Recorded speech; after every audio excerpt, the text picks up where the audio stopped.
Salut et bienvenue sur le podcast Paysapreneur. Ce podcast est dédié à tous les jardiniers paysagistes passionnés qui souhaitent développer leurs entreprises et vivre pleinement de leur métier.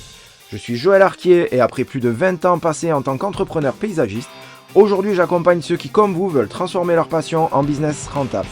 Chaque semaine, vous découvrirez ici des conseils pratiques en matière de stratégie marketing, de vente, de production et de direction d'entreprise qui vous aideront à faire croître votre business tout en gardant un équilibre de vie.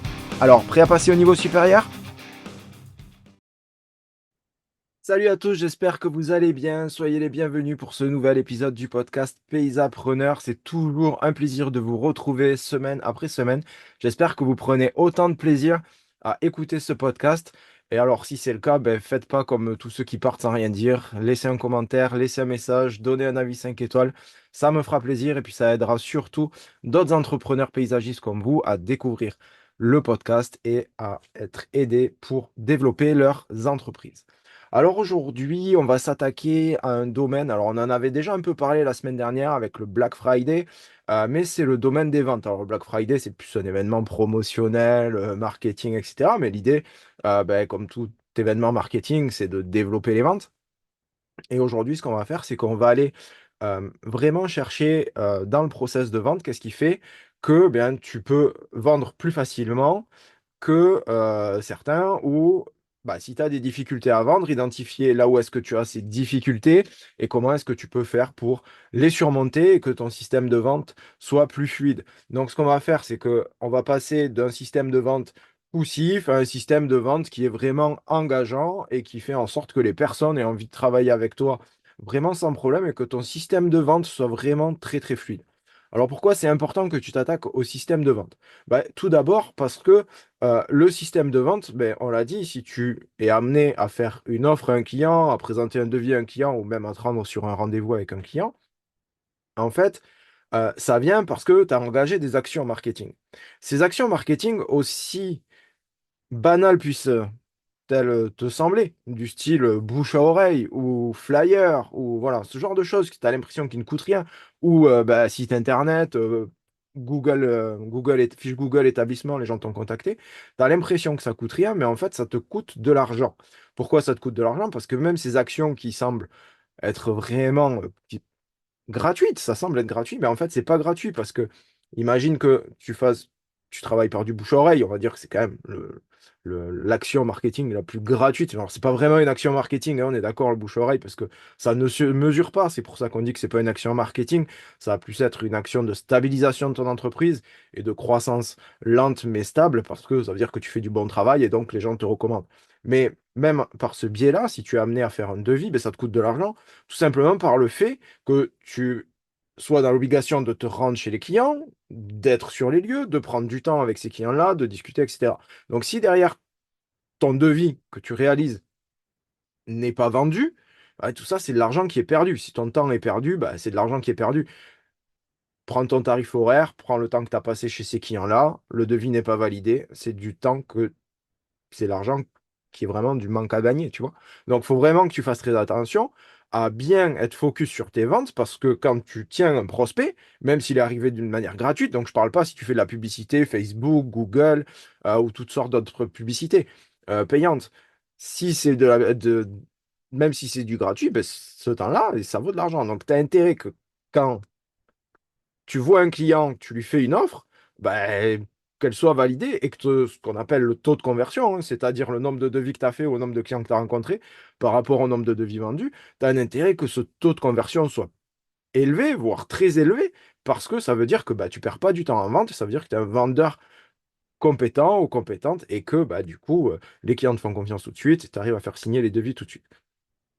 Alors, ce qu'on va ensemble décortiquer, c'est vraiment tout le process de la vente et tout ce qui peut t'arriver au cours de ce process de vente.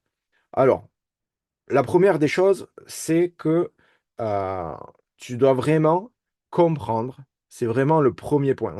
On peut les citer, il y a 6 points, hein. Vraiment, il y a 6 points, je vais les citer, puis après on va attaquer. Premier point, c'est comprendre le parcours client. Le deuxième point, c'est enlever la peur de se tromper. Le troisième point, c'est l'envoi de devis par mail. Le quatrième point, c'est savoir quoi dire. Le cinquième point, c'est relever les objections. Et le sixième point, c'est relancer. Ça, c'est les 6 points qui font que la vente va fonctionner. Et en tout cas, c'est les 6 points cruciaux par lesquels passe une vente et par lesquels, bah, c'est à ce moment-là, soit ils sont maîtrisés, conclus la vente, soit ils sont pas maîtrisés et tu conclus pas la vente. Donc, c'est pas une histoire de prix, c'est pas une histoire d'autre chose. C'est vraiment, tu conclus la vente ou tu conclus pas la vente. Ça vient de la maîtrise de ces 6 points. Alors, le premier point, c'est évidemment comprendre quel est le parcours client. Qu'est-ce qui se passe à partir du moment où tu prends le premier contact avec ton client? Quand le contact t'appelle pour dire venez chez moi, est-ce que à ce moment-là, tu sais par quelles étapes va passer le client? Alors parfois, le parcours n'est pas linéaire, ça peut bifurquer. Ça peut être avec option, un peu. Je sais pas si tu as déjà lu, moi je disais ça quand j'étais gosse, je disais le livre dont vous êtes le héros. Donc si tu faisais une action, ça faisait soit tu te rendais à la case, à la page 36, soit à la page 40, et puis chaque fois ça faisait un truc différent. Et là, c'est un peu la même chose, alors ce sera moins compliqué que le livre dont vous êtes le héros, mais il peut y avoir des options. Donc tu vas savoir, à partir du moment de ce que te dit le client, où est-ce qu'il se situe. Est-ce que tu vas arrêter la vente au premier contact téléphonique en disant, bah, premier contact téléphonique, qualification client, est-ce que ça vaut le coup que je me déplace? Peut-être qu'à ce moment-là, ben, tu vas t'apercevoir que le client, il est hors de ta zone géographique, il n'a pas le budget, ce qu'il veut, c'est pas dans tes aptitudes ou tu maîtrises pas à 100%, il vaut mieux que tu laisses ça à des collègues. Donc, la question, c'est voilà, est-ce que déjà le client passe la première étape du parcours qui est l'appel téléphonique? Mais ça, il faut que ce soit clair pour toi et savoir qu'est-ce que tu poses comme question pour pouvoir qualifier le client à ce moment-là et pas aller faire de devis pour rien. Si tu prends ton téléphone, le client t'appelle, tu dis bonjour, j'ai besoin de ci ou j'ai besoin de ça. Oui, très bien, on cale le rendez-vous. Bah, il est fort probable, voire très fortement probable, que tu te déplaces pour rien parce que ça ne matche pas. Et puis, bah, le problème qui se passe, c'est que si ça, tu vas y aller, tu vas prendre le temps, tu vas dire au client, oui, machin, je fais un devis, puis tu vas procrastiner le devis, etc. Mais déjà, c'est une charge mentale. Euh, le client t'attend, donc tu passes pour un pimpin parce que voilà, il vaut mieux que tu dises, non, je ne peux pas travailler avec vous, je vous recommande un collègue, et puis vous allez voir, vous serez très bien servi, plutôt que de dire, ouais, je le fais, et puis de ne pas le faire. Donc vraiment, comprends le parcours. Est-ce que dans ce parcours, donc tu as l'appel téléphonique, ensuite tu vas avoir bon, en général, tu as l'appel téléphonique, le premier rendez-vous client, le deuxième rendez-vous client, et puis peut-être un troisième rendez-vous, la signature. Qu'est-ce qui se passe au moment où tu prends rendez-vous chez le client? Est-ce que tu vas faire un devis tout de suite chez le client une fois que tu as vu ce qu'il y avait à faire? Parce que c'est un entretien de jardin, parce que c'est des petits travaux que tu as l'habitude de faire. Est-ce que tu es en mesure de faire le devis à ce moment-là? Est-ce que parfois tu es en mesure de le faire? Est-ce que tu ne le fais jamais? C'est vraiment une question à se poser. Est-ce que tu le fais systématiquement ou parfois il y a besoin d'un deuxième rendez-vous? Vraiment, est-ce que tu fais ce premier rendez-vous pour faire un devis et faire une vente ou ce premier rendez-vous, c'est une première prise de contact? Ça, c'est un élément que tu dois déterminer dans ton parcours client. Deuxième phase que tu dois déterminer, est-ce que tu envoies le devis par email ou est-ce que tu vas amener le devis pour faire une proposition? Est-ce que tu fais une vraie offre et est-ce que cette offre, tu l'amènes ou tu l'envoies par mail? Ça aussi, il n'y a que toi qui as la réponse à cette question. Et dernière phase, comment est-ce que tu amènes le client à signer le devis? Donc vraiment, il faut que ton parcours soit clair. Et souvent, ce parcours n'est pas clair, ce qui fait que ben, tu n'es pas préparé à faire une vente au premier rendez-vous, par exemple. Tu dis, bah non, moi je ne fais pas des ventes au premier rendez-vous, je rentre chez moi, je saisis à l'ordinateur, j'envoie le devis par mail. Et puis, bah, ton taux de conversion, tu t'aperçois qu'il pourrait être vraiment augmenté si tu te redéplaçais chez le client. Alors là, tu vas me dire, oui, je sais, j'ai pas le temps. On va parler de tout ça. Mais vraiment de savoir déjà quel est le parcours client. Souvent, on s'aperçoit que le parcours client n'est pas clair, soit parce que il y a beaucoup trop de déplacements qui sont faits chez des gens avec qui ça ne matche pas, comme on l'a dit au début, ou il y a un cas de figure aussi où c'est flagrant, c'est de ne pas savoir si on vend la conception du jardin ou si on fait un devis gratuit. Ça, c'est un truc, depuis que je suis apprenti 96-98, il n'y a personne qui est capable de dire, enfin, s'il y en a, mais il y a 80% ou 90% des entreprises qui font la création qui ne sont pas capables de dire est-ce que je vends la conception ou est-ce que je fais un devis gratuit? À quel moment je vends une conception, à quel moment je fais un devis gratuit? Et par défaut, tout le monde fait des devis gratuits. Sauf que faire des devis gratuits, c'est bien mignon, mais ça te prend énormément de travail, ça te prend peut-être une demi-journée, voire une journée de bureau. En plus de ça, ben, par rapport à quelqu'un qui dit non, mais chez nous, le process, il est établi, comment voulez-vous qu'on vous fasse une vraie conception de jardin ben, sans prendre le temps de le faire, et pour prendre le temps de le faire, c'est payant. Ben, là, déjà, une personne qui dit ça, un paysagiste qui dit ça, tout de suite, le niveau de confiance, la personne qui est en face dit, ouais, c'est quand même un pro, quoi. Quelqu'un qui dit, bon, je vous fais un devis et puis je reviens vers vous, ça fait moins pro. Ou quelqu'un qui dit, je vous fais un croquis, je reviens vers vous, c'est moins pro. Et si tu le faisais, tu disais, bah, moi, je fais un plan 3D gratuit, je fais les plans gratuits, je vais chez les gens, mais je leur laisse pas, hein, comme ça, ils me le piquent pas et tout. Les gens, ils se disent, waouh, le gars, il bosse gratuit, en fait. Donc derrière, ça déséquilibre la balance. Ça déséquilibre le fait que une vente, c'est toujours un rapport équilibré. C'est toi, tu donnes un service que le client, pour lui, bah, il a plus facile de gagner de l'argent que de le faire lui-même. En vrai, c'est ça, une vente équilibrée. À partir du moment où toi, tu t'attaques en te proposant un service gratuit, qui est un service conséquent, une conception de jardin, ça vaut de l'argent. Tu donnes ça direct, le client, il sait que déjà, il va pouvoir profiter de toi. Donc la balance commerciale, elle est vraiment pas nette. À ce moment-là, le rapport du client et de son fournisseur et du fournisseur, enfin, oui, du fournisseur au client, il n'est pas net. Donc vraiment, la chose que tu dois établir, c'est à partir de quel moment tu fais une conception, à partir de quel moment tu fais un devis gratuit, et ça vient dans ton parcours client. De la même manière que de faire le devis au premier rendez-vous. Alors, souvent, on me dit, non, mais moi, je ne fais pas les devis au premier rendez-vous parce que j'ai peur de me tromper. Et c'est tout à fait légitime que tu aies peur de te tromper. Si tu es au début de ton activité ou ça fait que quelques mois que tu es paysagiste, que tu t'es mis à ton compte et que tu commences à... Tu as du mal à... voilà, tu débutes, tu as du mal à estimer le temps pour tous les travaux d'entretien, par exemple. C'est normal que tu aies besoin d'un temps de réflexion, de réfléchir, tout ça. Maintenant, si tu es paysagiste depuis un petit moment, à ton compte ou pas d'ailleurs, hein, parce que tu dois être capable pour les tâches que tu proposes, une majorité des tâches que tu proposes, des tâches simples. Je ne parle pas de faire une création de 2500 mètres carrés avec de la maçonnerie, des plantations, des mouvements de terre, etc. Non, vraiment quelque chose de simple. Comme une taille de haie, une tonte, ramasser des feuilles, etc. Ça peut aussi être de la petite maçonnerie, une clôture, une terrasse. Normalement, tu dois avoir un tarif qui doit être établi pour ça. Ça veut dire que tu dois savoir estimer le temps que tu vas y passer. Et si c'est la petite maçonnerie, tu dois avoir un petit catalogue, même s'il est que pour toi et pas forcément pour les clients, mais au moins un petit catalogue de produits. Tu dis, voilà, je fais une terrasse bois, ben, telle essence, ça vaut tant au mètre carré. Évidemment, chaque situation est différente. Je le sais, ce que tu vas me dire. Tu vas me dire, non, mais c'est pas possible, chaque situation est différente. C'est vrai, chaque situation est différente. Mais pas tant que ça, parce qu'il y a des variations. Et qu'est-ce qui t'empêche de prendre un prix de base et de mettre des variations en disant, ben voilà, là, c'est un peu plus compliqué, plus 30%, là, c'est un peu moins compliqué, moins 10%. Ça n'a pas d'influence, si tu veux, sur le fait d'avoir un catalogue et d'avoir la capacité de faire ta vente au premier rendez-vous. Et pour un contrat d'entretien, ben, ta base, c'est le temps passé. Donc, tu sais combien de temps tu vas passer. Donc, ça te permet d'avoir une base qui te permet de faire un forfait et de dire, tu sais combien tu dois facturer de l'heure. Enfin, je pense que tu dois quand même le savoir euh, parce que ben, c'est ta fourniture première. Donc, si tu sais pas combien coûte ta fourniture première, je t'invite déjà à aller réfléchir là-dessus. Si c'est pas déjà fait, il y a un programme qui s'appelle Tarif horaire. Envoie-moi un message et je t'enverrai le lien pour que tu puisses rejoindre ça, savoir à quel prix tu dois vendre. Parce que c'est quand même la base. C'est combien tu dois te vendre, puisque c'est ta matière première, c'est toi, ton temps, ou bah, tes gars et ton temps, voilà, et leur temps. Voilà. Donc, il faut vraiment que tu aies ça en tête, mais ça, c'est quelque chose que tu dois avoir. Ensuite, c'est une estimation de temps. Tu dois quand même être capable d'estimer ton temps. Je sais que tu as peur de te tromper, mais il y a moins de chances de te tromper quand tu es chez les clients que quand tu es au bureau. Pourquoi? Parce que quand tu es chez les clients, tu peux dire, OK, attendez, il faut juste que je vérifie un truc, je vais ressortir, je vais juste reprendre une information, refaire un maîtrise. C'est facile. Tu es là, tu es sur place, tu y vas. Quand tu es au bureau, tu peux pas le faire. Alors, tu peux googliser tout ce que tu veux, tu peux faire regarder sur des cartes.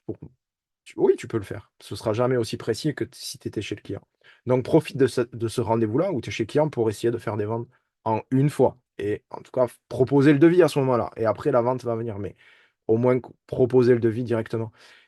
Et si tu peux pas, c'est ton rôle de professionnel de partir en ayant donné un budget au client. Pourquoi c'est ton rôle de professionnel?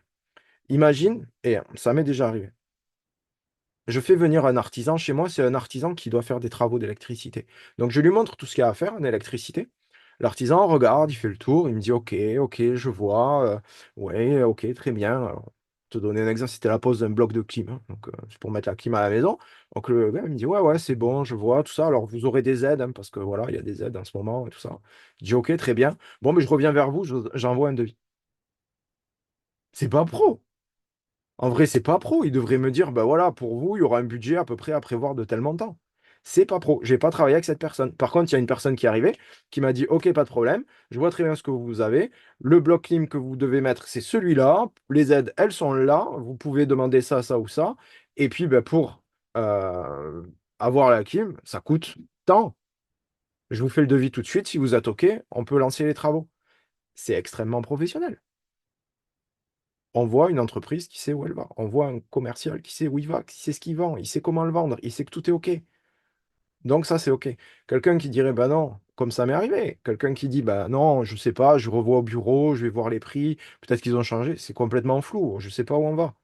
Imagine que ton client, quand tu lui dis non, mais il faut que j'analyse, je vais au bureau, je sais pas, c'est flou. Ça donne pas envie de te faire confiance parce que ça fait pas professionnel. Donc, professionnalise ton discours. Ça, c'est vraiment super important. De la même manière, quand tu rentres au bureau, tu saisis ton devis, bah, tu te dis, est-ce que j'amène ce devis au client ou est-ce que j'envoie un mail? Alors souvent, quand c'est des gros devis, ok, c'est évident, on va représenter le devis au client. Mais est-ce que dans le parcours client, déjà, à la fin du premier rendez-vous, tu as repris un autre rendez-vous? Parce qu'après, il y a des délais qui arrivent. Et on a tendance à procrastiner les devis. Ça, on va en parler aussi. Mais si tu envoies les devis par mail, c'est pas la même chose que si tu as un client en face de toi qui t'a fait un devis, tu lui montres le devis et à qui tu dis, est-ce que ça vous convient? Est-ce que je vous prépare un emplacement sur le planning pour qu'on puisse faire ces travaux avant qu'il soit trop tard? D'après toi, à quel moment tu as le plus de chances de vendre quand tu es face au client en train de lui montrer un prix et en train de lui dire, enfin un prix, pas que le prix d'ailleurs, tout ce que tu as écrit, lui expliquer et de lui dire je vous mets au planning, ou quand tu envoies un devis par mail? La réponse, elle est évidente. C'est évident. Donc ça doit rentrer dans ton process de vente de, au maximum, être capable de présenter le devis au client parce que bah, déjà, c'est plus professionnel et puis en plus, tu as beaucoup plus de chances de signer les devis tout de suite, surtout sur des petits montants. Donc ça, c'est vraiment quelque chose que tu dois mettre en place directement. Si tu décides de refaire une visite, bien, il faut que cette visite soit préparée. Tout comme le premier rendez-vous d'ailleurs. Tout comme l'appel téléphonique d'ailleurs. Hein, l'idée, c'est que tu sois préparé. Quoi dire? Comment le dire? Est-ce que je vais parler au client technique ou est-ce que je vais parler au client de ce qu'il aura, de ce qu'il attend? Quels sont ses besoins, ses envies? Parce que si je lui parle de ses besoins et de ses envies, ce sera quand même plus pertinent que si je lui parle de la technique, dont il en a absolument rien à faire. On soit d'accord. Et ça ne te fait pas passer pour un professionnel que de parler technique. Souvent, on me dit, oui, mais si je donne des éléments techniques, ça, franchement, c'est pro, ça montre que je suis un pro. Pas du tout. Le client, il s'en fiche. Si tu parles latin pour donner des noms des plantes, le client s'en fiche. Ça va pas faire un effet waouh. Par contre, si tu lui dis ce qu'il aura, comment sa vie elle va changer, comment son environnement va changer, parce qu'il utilise telle ou telle plante, ou parce qu'il utilise tel ou tel matériau, ou parce que tu fais l'entretien de son jardin de telle ou telle manière, là, ça aura un impact. Donc les gens, ils vont beaucoup plus s'attacher à toi si tu leur parles de eux et de comment tu changes leur vie, pas si tu leur parles technique. Donc sauf si le client te le demande, ça c'est vraiment un conseil que je te donne à mettre en application dès demain, dès tes prochaines ventes, parce que vraiment, c'est un game changer monstrueux. Arrête de parler technique. Parle ce qu'aura le client, mets-toi à la place du client, qu'est-ce que tu vas lui donner. Bref, tout ça pour dire qu'il faut te préparer. Il faut que tu saches quoi dire, à quel moment le dire. Et le fait d'être préparé, ça va aussi t'aider à relever les objections. Parce que souvent, on voit des choses, enfin, je vois des choses, des clients qui disent, vous êtes trop cher, par exemple. Mais ça, si t'es pas prêt à relever l'objection, tu vas dire, ah oui, d'accord. Tu dis, ouais, le client, franchement, toujours les mêmes, quoi, toujours à parler du prix. Ben ouais, mais t'as pas relevé l'objection, en fait. Donc tu t'es dit, le client, il cherche un prix, mais t'as pas cherché à relever l'objection. Donc, si tu vas pas relever les objections, comment tu veux vendre? Puisque, en vrai, une objection, c'est là où commence la vente. Si tu commences à savoir relever des objections, si tu sais comment être pertinent dessus, tu vas faire ta vente.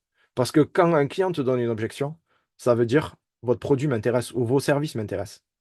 Ça veut pas dire vous êtes trop cher ou blablabli ou blablabla. Il faut que j'en parle à ma femme, etc. Tu vois, ce genre de truc. Non, ça veut dire votre produit m'intéresse, votre service m'intéresse, vous m'intéressez. Mais j'ai besoin d'un complément d'information. Si tu prends une objection comme ça, vous m'intéressez, mais j'ai besoin d'un complément d'information, plutôt qu'une attaque frontale, tu verras que ça va changer la chose. Et dans ce cas-là, tu seras en mesure de répondre. Mais ça veut dire qu'avant, tu as fait une liste des objections les plus courantes, et en face de cette liste des objections les plus courantes, tu as mis une réponse à ces objections les plus courantes. Et une réponse qui soit une réponse qui fonctionne. Alors peut-être que si c'est la première fois où tu viens d'en prendre conscience qu'il fallait le faire et puis tu te mets à le faire, peut-être que les premières fois, les réponses que tu auras ne seront pas forcément pertinentes. Mais c'est pas grave parce que tu as établi un process, tu es en train de faire un process de vente et dans ce process de vente, tu vas pouvoir modifier au fur et à mesure, c'est évolutif. Peut-être qu'il y a des moments où tu vas avoir des réponses qui sont pas bonnes, tu te dis: «Ah mince, j'ai pas réussi à convaincre mon client, je vais retravailler dessus» et c'est normal parce qu'on est toujours en évolution, il y a rien qui est figé, donc pas de souci. Mais travaille tes objections et surtout dans ta présentation, essaye au maximum de les anticiper. Ça, c'est vraiment important parce que si tu les anticipes, eh bien, le client, on va pas te les poser. Comme j'ai fait tout à l'heure en disant: «Oui, mais tu vas me dire que». Bah, j'ai déjà anticipé l'objection. Parce que je sais ce que tu vas me dire. Donc si parce que je me suis préparé, parce que j'ai l'habitude d'avoir ce discours en face de moi. Donc, si toi tu fais la même chose pour un client en disant: «Ouais, je sais que vous allez me parler du prix, mais regardez quand même ce que vous aurez». OK. Je sais que vous allez en parler à votre femme, mais regardez quand même. Je sais que vous avez besoin d'un prêt, vous m'avez proposé, enfin, vous m'avez dit que vous alliez avoir besoin d'un prêt pour faire telle ou telle prestation. Ce que je vous propose, c'est de faire ça ou ça pour que vous obteniez votre prêt plus facilement. Tu le sais, tu appliques, tu réponds à l'objection avant qu'elle arrive. OK? Ça, c'est super important. C'est, quelque chose qui est vraiment, nécessaire puisque c'est là où la vente commence. Et puis, j'ai remarqué aussi que souvent, très souvent, il y a un délai qui se passe entre le moment où le client te demande un devis et le moment où tu fournis le devis. Alors si tu fais les devis en une fois, évidemment, le délai, il y en a pas. Et c'est pour ça que faire des devis en une fois, c'est bien parce que on vit dans un monde d'immédiateté. Les gens ont besoin de réponses immédiates, tout de suite, maintenant, donc il faut leur amener ça. Et le fait de alors si tu as besoin de rentrer au bureau pour faire ton devis, il y a pas de problème. Mais par pitié, si tu fais ça, ne mets pas, 2 semaines, 3 semaines, un mois pour envoyer le devis. Prends directement rendez-vous avec le client et fais, pour le prochain rendez-vous, donc tu fais ton premier rendez-vous, tu dis: «Ben, on se revoit la semaine prochaine, on se revoit dans 10 jours, telle heure». Prends un vrai rendez-vous et tiens-toi-y. Parce que déjà, ça montre que tu sais ce que tu fais, que tu maîtrises et que tu es de parole. Si tu as un délai qui est très long ou que tu procrastines des devis à faire, c'est un problème de gestion du temps. Il faut vraiment savoir que la vente, vraiment la vente, c'est le cœur ou plutôt le moteur de ton entreprise. Ça veut dire que si ton entreprise, c'est une voiture, la vente, c'est le moteur. Donc, quand tu vends pas, ben, si ta voiture, elle est lancée, ben, le moteur, imagine qu'il tombe ou il s'arrête, il fonctionne plus. La voiture, elle va continuer sur sa lancée et puis ralentir et puis s'arrêter. Si tu enlèves la vente, c'est exactement la même chose. Ça veut dire qu'aujourd'hui, tu es lancé, tu as ton rythme, tu as ton planning, etc. Tu vas enlever la vente et puis ton entreprise va ralentir. Et si tu vends plus, elle va finir par s'arrêter. À plus ou moins long terme, selon si tu as des contrats ou des choses comme ça. Mais quoi qu'il en soit, elle va ralentir et s'arrêter. C'est un schéma normal, classique et très dangereux. Donc, ce que tu as besoin de faire, c'est maîtriser les ventes. Plus tu vas vendre, plus la voiture va accélérer, plus ton entreprise va croître. Donc, tu as besoin de vendre, de vendre et de vendre. Et pour ça, bah, il ne faut pas procrastiner les devis. Il ne faut pas avoir 10 devis, 20 devis qui attendent sur le bureau. Si tu fais les devis le soir, en rentrant du boulot, ça s'accumule. Tu es fatigué, tu pas bien. Voilà. C'est vraiment, c'est un problème de gestion du temps. Tu dois consacrer du temps à la vente, du temps à tes clients. C'est pareil si tu vas voir tes clients.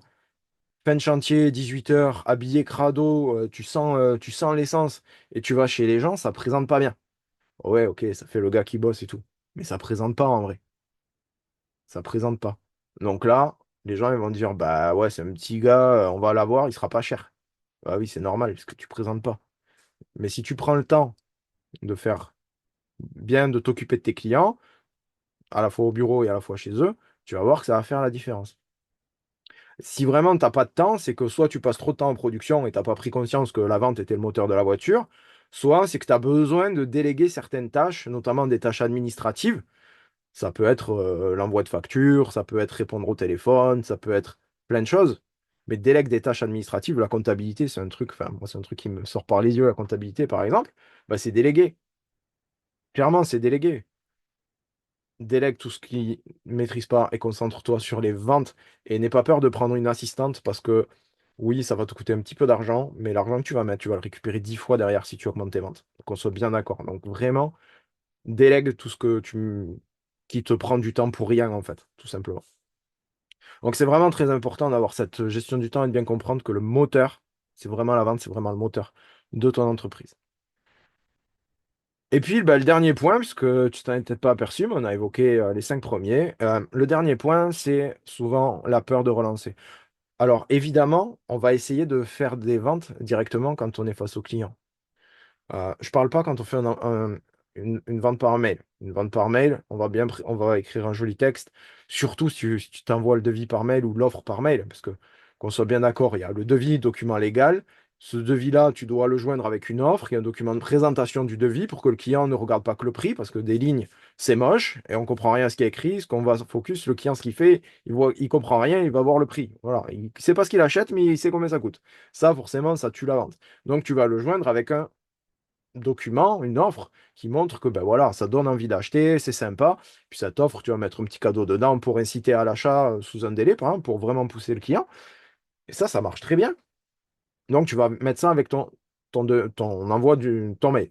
Pareil, tu vas pas mettre un texte, veuillez trouver ci-joint le devis, blablabla. Ça, forcément, oui, bah oui, on voit le document. C'est juste, j'ai envoyé un document, j'ai essayé d'être poli. Non, dans ton envoi de mail, tu vas faire un petit texte. Pas la peine de faire un roman, personne ne le lira, mais faire un petit texte qui dit au client merci de m'avoir reçu. Vous avez un beau projet, j'ai travaillé en ce sens, j'espère que ça va vous plaire, etc. Ça, c'est OK, et évidemment, avec l'offre. Donc là, ça marche. Donc là, dans le cas d'un envoi de devis par mail, tu vas pas forcément chercher à vendre tout de suite, bien que tu auras mis une deadline, une offre, etc., pour essayer de vendre plus vite. Mais quand tu es en face à face, tu vas chercher à vendre. Bon, dans l'idéal, à la fin du deuxième rendez-vous, du premier rendez-vous si tu peux, du deuxième si tu peux pas dans le premier, à la fin du deuxième rendez-vous, ton but c'est quoi? D'avoir un devis signé et un chèque d'acompte.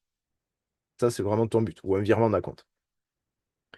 Maintenant, ben, parfois, des clients ont besoin de prendre du temps de réflexion. Alors, je vais y réfléchir, c'est une objection que tu dois savoir relever. Parce que des fois, si je vais réfléchir, c'est pour botter en touche et pas te répondre.